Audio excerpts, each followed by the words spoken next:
But we're going to give you guys here an interesting rundown of what we could do as a mock draft with pick number 4. Now, the picture is going to tell you a little bit what we're going to do here. It's giving it away a little bit here. It's going to say. So now, in this scenario, when I did the mock draft, I'm going to be very honest with you guys. Cam Ward was still available at pick 4. But if I picked Cam Ward at pick 4, that really defeats the purpose of doing a mock draft to show we can do at pick 4. Because let's be honest, Cam Ward's not going to be there at pick 4 probably. No, most likely not. You never know. Could happen. So, I thought to myself, I said, what is the next thing we need besides a quarterback? So when you refer to yourself, you just call yourself Self? I do.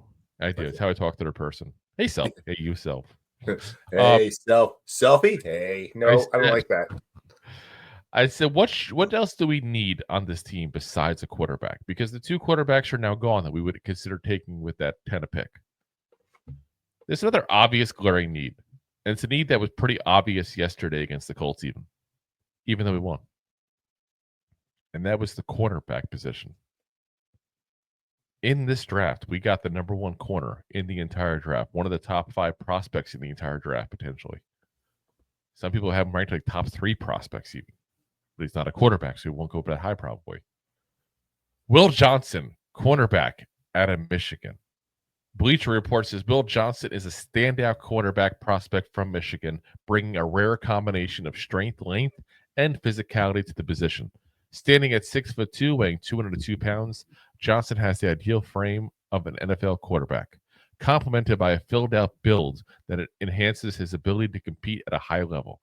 His performance in both man and zone coverage and his versatility and aggressive playing style make him a highly regarded prospect for the 2025 NFL Draft. Guys, there's like a 1A, 1B here basically going on at the defensive side of the ball. This is one of those guys. Will Johnson. And many people are projecting him to be the potential to be a shutdown kind of corner. Now, I don't like to make those projections right off the bat, and we still have to do our tape. Like I said, Rob and I don't really do a lot of our tape on and full look at prospects until the season's over. But we've been right so far in a lot of them. I mean, let's be honest. We said Devin Witherspoon was going to be an amazing corner. I think Seattle would agree. He's been a spectacular, guy. Yeah. Christian Gonzalez would be a great one. I think history has shown that we're right on that. We said that Deonte Banks was a bad move. Unfortunately, history's kind of shown we're right on that one. So, this is a guy that from the looks that I've gotten so far of him, he's looked pretty damn impressive. And imagine if we sign a corner and then go get this guy on top of that and develop him right. This could be a great, great corner piece to this franchise. 100%. For years to come. Round 2. And this is a guy we've already got before in mock drafts, guys. So if you've watched our previous ones, this won't surprise you whatsoever. And that's Wyatt Milliam, guard out of West Virginia. Draft Network says overall, Milliam is an experienced tackle with the blend of athleticism and fundamental strength to project at multiple spots moving forward. Now, this is a guy that, again, he's a tackle in college. He's probably going to be listed as a guard for the draft.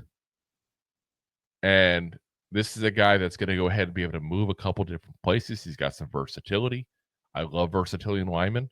He's a really powerful run blocker, and he's to learn a little bit in the passing game, but he's a really powerful run blocker. And he's one of the best, if not the best, interior offensive lineman in this draft, guys. So, like I said, to me, that's a really, really interesting option. Round 3. Pick 66. Not to be confused with Route 66. Route 66. All right, Hagar. Dante Corleone. Not that Corleone. Defensive tackle at Cincinnati. Pro Football Network says a documented Feldman freak who's nicknamed the Godfather, which obviously Corleone. There's something prestigious about the way Corleone plays the line. He massacres solo blocks, and he's a formidable opponent for combo blocks and double teams with his strength and leverage. Guys, that's what we're missing right now. One of the big things we're missing is, we talked about it before, controlling the line of scrimmage. It's an issue the Giants have. So you start off and you get a guy who has the projection to be a potential shutdown corner. Then you go get one of the best interior offensive linemen in the draft. Now you're getting a big body to stack the middle at that point of the defensive line, which also, keep in mind, frees up certain sexy Dexy to just be more of a pass rusher specialist because it's a specialty he has. Let him move around a little bit offensive line. Let him be the guy that you don't know where he's coming from. But Corleone has that ability potentially to be that big body in the middle to help stop the run. A big issue we've had this whole entire year, guys. Pick number 4. I said round number 4. Pick number 102. Now, I took this guy. I'm going to tell you guys point blank. I took him early because I thought where the mock draft had this guy was too low, to be honest with you. And I don't think it's realistic. I'm trying to make this as realistic as I can for you guys. Pick 102. Dylan Gabriel, quarterback out of Oregon. Now, we've talked about this guy plenty before. He's a guy that is a potential late to mid-round kind of guy that has some potential in the right system. He's a guy that there's some people who do like him a lot, and there's some people think he's going to be a backup in this league for a while. Either way, I'm getting a guy with a 4th-round pick that, at worst-case scenario, projects as a backup quarterback for us for years to come cheap. Ain't nothing wrong with that. Yeah. We've had one of those for years now starting. Yeah. So Bleacher Report says Gabriel is a timing and rhythm quarterback who thrives targeting the short and intermediate areas of the field.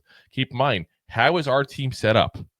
Our 2 top receivers, Malik Neighbors and Wan'Dale Robinson, both guys that love to do short routes and go for yak yards after the fact. Plus, you got an up-and-coming tight end, Theo Johnson, as well. It's going to figure into that as well. Anyway, he says he's a spot thrower who can pick apart zone defenses when kept clean in the pocket. Gabriel plays with good poise and calmness inside the pocket, stepping up to avoid collapsing edge pressure. He throws a catchable ball with a combination of velocity and touch. Like I said, I'm not sitting there saying that he is going to be a great quarterback. Let me be very clear on that. I am not saying that. What I'm saying is the guy you can bring in. You sign a veteran guy. We talked about a guy like Justin Fields, probably the perfect example for us right now. And there's not a guy available at 4. You go ahead and just get a guy later on. You can potentially try to sit for a year, develop, see what you got. There ain't nothing wrong with that. No. Because it's a 4th-round pick. If it doesn't work out next year at quarterback, you can go get your quarterback the next year maybe. I don't like to keep putting this off because I'm not the guy who's been saying, let's wait for Arch Manning. I hate when people do that shit. Like, let's not. Yeah, I don't want to wait that long. But I don't want to force the pick either. And I'm not going to force the pick. I'm not going to do it. So, round number 5, pick 134. Tyler Barron, edge out of Miami. Because, guys, we're going to need some edge rushers here. Again, we're trying to control that line of scrimmage. NFL Draft Buzz says Barron brings a high upside skill set to the edge rusher position in the NFL. His explosive first step and length make him an immediate threat as a situational pass rusher, while his versatility to play in multiple fronts increases his value in today's multiple defenses. Again, a guy that I think is a depth piece, which is all you're looking for out of a 5th-round pick. Bring me something. That's all you care about. Yeah. Next 5th-round picks. We got 2 this year. 154. Taj Brooks, running back out of Texas Tech. Guys, y'all know every single mock draft we've done, I picked the quarterback. I picked a running back. What do you know the running back? Devin Singletary, probably going to be gone at the end of the year. He's not really cutting it. Eric Ray, no bueno. Eric Ray's horrible. Tyrone Tracy Jr. has been really good, but can we count him to be the only back? No. And what I've done the last couple picks, I did this time as well. I'm looking at a guy who could be a change of pace back from what Tracy is. Tracy's a smaller guy. Obviously, he was a converted wide receiver. So he can actually be a big guy. It's not always Kelvin Benjamin over here. I'm looking for a big guy. I'm looking for north-south runner. I'm looking for a guy that's a change of pace, and that's what Brooks is. Network says Brook runs hard and behind his pads with a low center of gravity. He's a strong frame runner who powers through arm tackles and initial contact. Once Brooks breaks contain, the first defender rarely breaks him down. He possesses the powerful leg drive to push the pile and be effective in short yardage situations. Brooks is at his best getting his shoulders square and attacks downhill. He's a volume touch running back who will wear down defenses throughout 4 quarters. Guys, if that doesn't sound like a perfect change of pace to Tracy. Oh, yeah. Absolutely perfect. Sign me up. That's the guy I want. I want that Brandon Jacobs type. Not that I expect Brooks to be the next Brandon Jacobs, but I want that big bruiser back to go with our Ahmad Bradshaw here in Tyrone Tracy. That's what it is. It's the truth of what he is. We got 2 7th-round picks. Now, guys, I'll be honest with you. There's 7th-round picks. I went with guys that just, okay, this is a position we need. Here we go. Boom. I'm not going to front. I took 15 minutes deciding which player to take here. Blah, blah, blah, blah. It's a 7th-round pick. So I got pick 217. Josh Preby, guard, Michigan, who's a 4-year starter at Northwestern that then transferred to Michigan for his final season. Again, we need to attack the line of scrimmage. Pick 244. Someone's going to give me some crud for this one. I know it. Of course. 244. We went back to the quarterback well because there was a guy sitting there that I know some people were high on as a potential backup in this league. And I'm listen, I need a quarterback. I'm taking quarterbacks. I don't care if they don't pan out a 7th-round pick. I don't care if he doesn't make it out of camp. It's a 7th-round pick. Riley Leonard, quarterback at Notre Dame. And I think people are going to hate about him because he was a former Duke quarterback.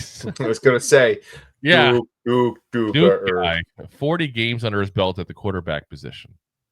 And like I said, all you guys are trying to do is bring him in.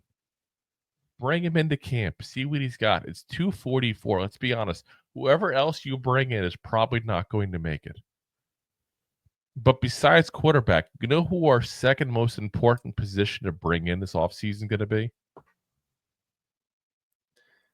It's going to be the guy who trains the quarterbacks. That's what it's going to be. And without that guy in place, we're kind of screwed.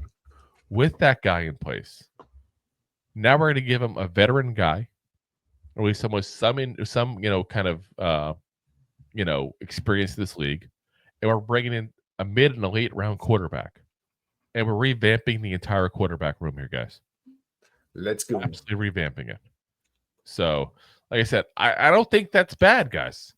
If you guys are expecting a Super Bowl winning team next year after getting 3 wins in the season, maybe 4 tops. I was going to say, maybe 4. Come on. Maybe 4. Hopefully not. Then the Eagles. I'm sorry, you guys have way too high expectations at this point. 3 to 4 wins is not going to go. Next season, we're going to win the Super Bowl. Like, you just want to get so it could be an average team next year. Yeah, flip it around. Let's go. I hate to say it. That's, again, what we're hoping for at this point is mediocrity. But you go ahead and you get some of these players, you fill some of the holes, you strengthen the lines of scrimmage, you control the lines of scrimmage, you get some quarterbacks in here, you try to make something happen with what you got. You're making lemons and a lemonade here. Hopefully it works out. That's all you can do. Yeah. So, if you like that clip, then you will love the full episodes too. Find us on your favorite podcast app and look for us on all your favorite social media platforms. Thanks so much. Please, I'm begging you.